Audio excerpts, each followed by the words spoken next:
So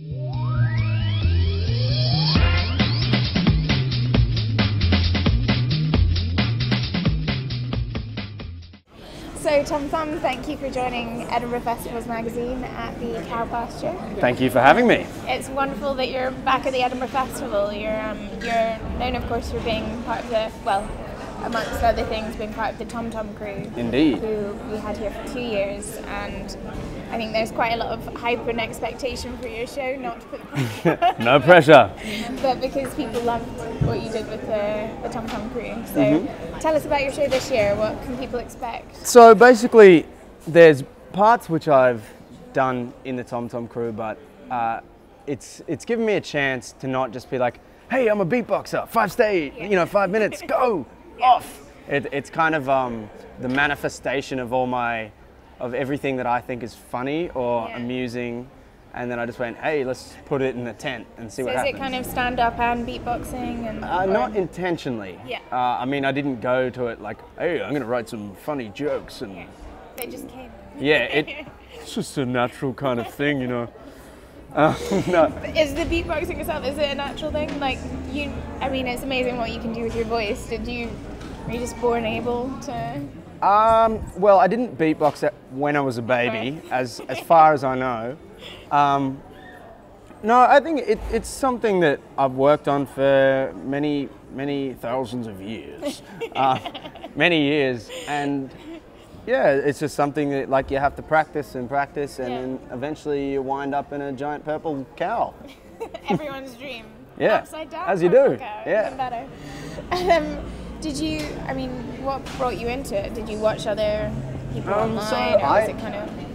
I kind of got into beatboxing through the hip hop scene, because I started out as like a graffiti writer and a breakdancer, and so there was just heaps of people that were in that whole kind of thing, and it was just something that I got caught up in. And then I think for me, because I was always scribbling and stuff, because I'm so hyperactive, I've got all these tendencies to just take things and run with them. Yeah. And so it was good for me beatboxing, because I didn't need anything to do it. With drawing, I'd need a pen or something to scratch on something, or got your instrument right there. Yeah, I got my instrument, the most transportable instrument you could own. And so it's very easy for me.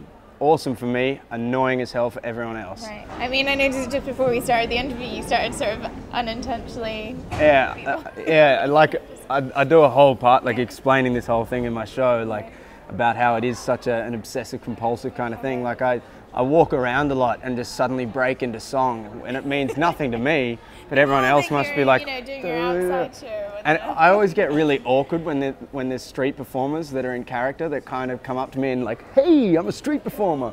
But I just unintentionally make people feel awkward. Yeah, just sort of singing at the supermarket counter, and they're like, Is there going to be singing in the show? Not intentionally. Because are you trained with that? Or did you ever get any professional training, or did it just come to you with like the over the years? Yeah, I don't know. To be honest, I think it just came with. Sorry, I think it just sort of came with the territory, because a lot of the sounds that I make under the the drums and stuff are vocal notes, and so I just honed that, and then kind of slowly incorporated more singing kind of stuff into the show, but not because I was like, yeah, I'm a singer, or not because I thought I was a comedian. It just kind of. So it's something that's kind of developed organically. Yeah, totally. Rolled into the entertainment. And it's called Breaking the Habit, right? It's sort of called Breaking the Habit. Beating the Habit. Yeah. Sorry. And how did that name? Is that just? Well. Is it because it's such a habit for you now? Like, yeah, totally. Just kind of. The name itself was like a double entendre, so it's like beating the habit or beating the habit. So, so many levels. Very deep show. Yeah. There's pretty much nothing deep about the content, but you can really read into the name. Okay.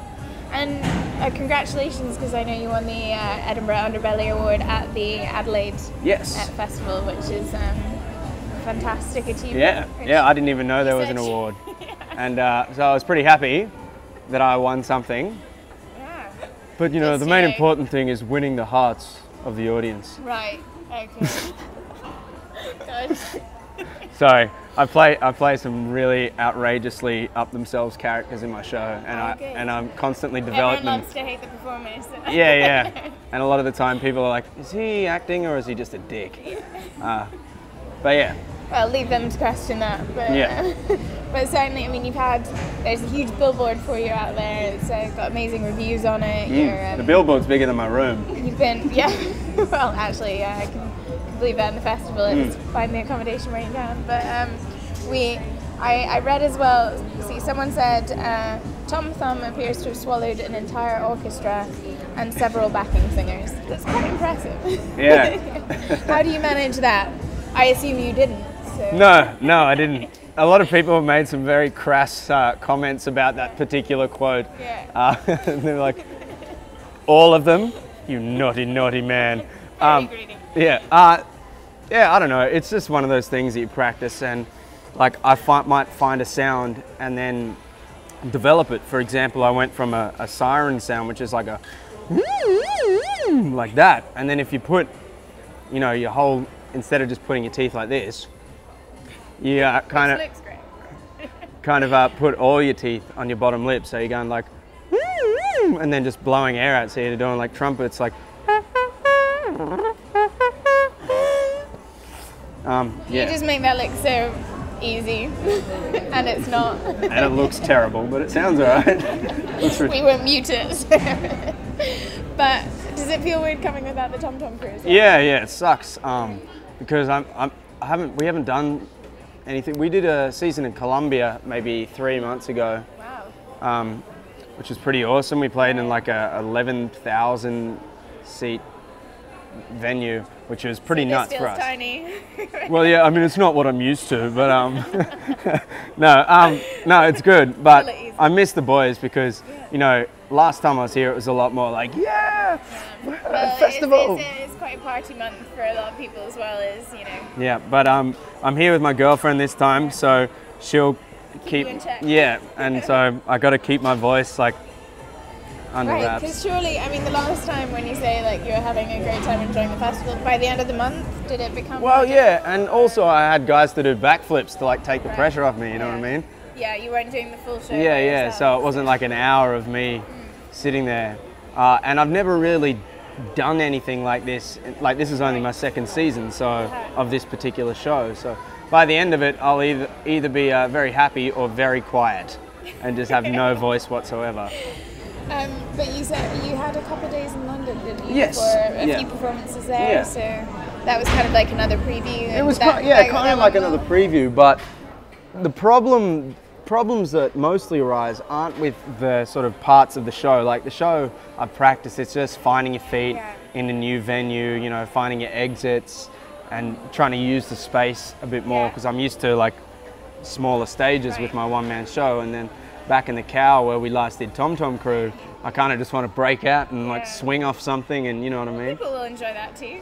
Yeah. Like improv in your show. Yeah, totally. The technicians might. Yeah, they might not like that. But otherwise, what are your expectations for the month? You say you're here with your girlfriend, so it's a different kind of festival for you. But are you going to go and see lots of shows? That's the plan. Probably see more shows and see less bars. Right. Is the idea that I have in the first week of Edinburgh. Ask me that question at the end, and I probably would have forgotten every single show that I've seen. Yeah. But yeah, so the idea is just to, soak in Edinburgh and show my girlfriend around and try and get her to have a good time, and yeah. What's next for you from here? Probably get on a plane. Right, that's always very immediate. What's next?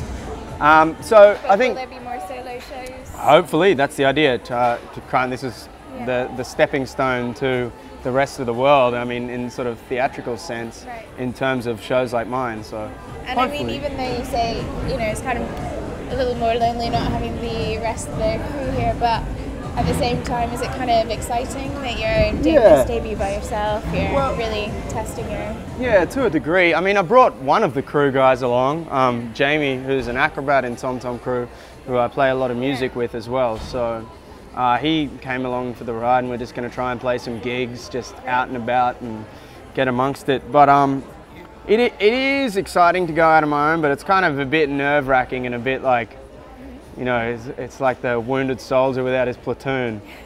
Well, I shouldn't say wounded yet, but give that another few yeah, the weeks. weakest soldier in the platoon gets kicked out on his own. Okay, so people should hold back on taking shots at you. Yeah.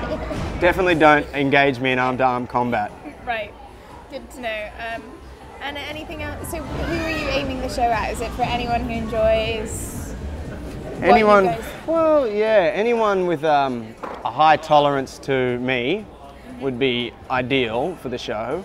I mean, it's definitely not for everyone, but especially the deaf probably wouldn't enjoy it. Right. I don't know, you make some interesting faces there. Yeah. It could be just very interpretive. Yeah. But yeah, no, anyone really. Yeah. I guess they'll have to decide whether they like it or not. Well, I guess, I mean, this is a pretty exciting time for you. I'm sure it'll go incredibly well. Yeah. You, as I say, there's a lot of excitement before your show from the critics and everyone who's here. There's been whispers, and I hope it goes really well. So do I. Fantastic festival, so thanks for joining us. Thank you. Thanks for having me.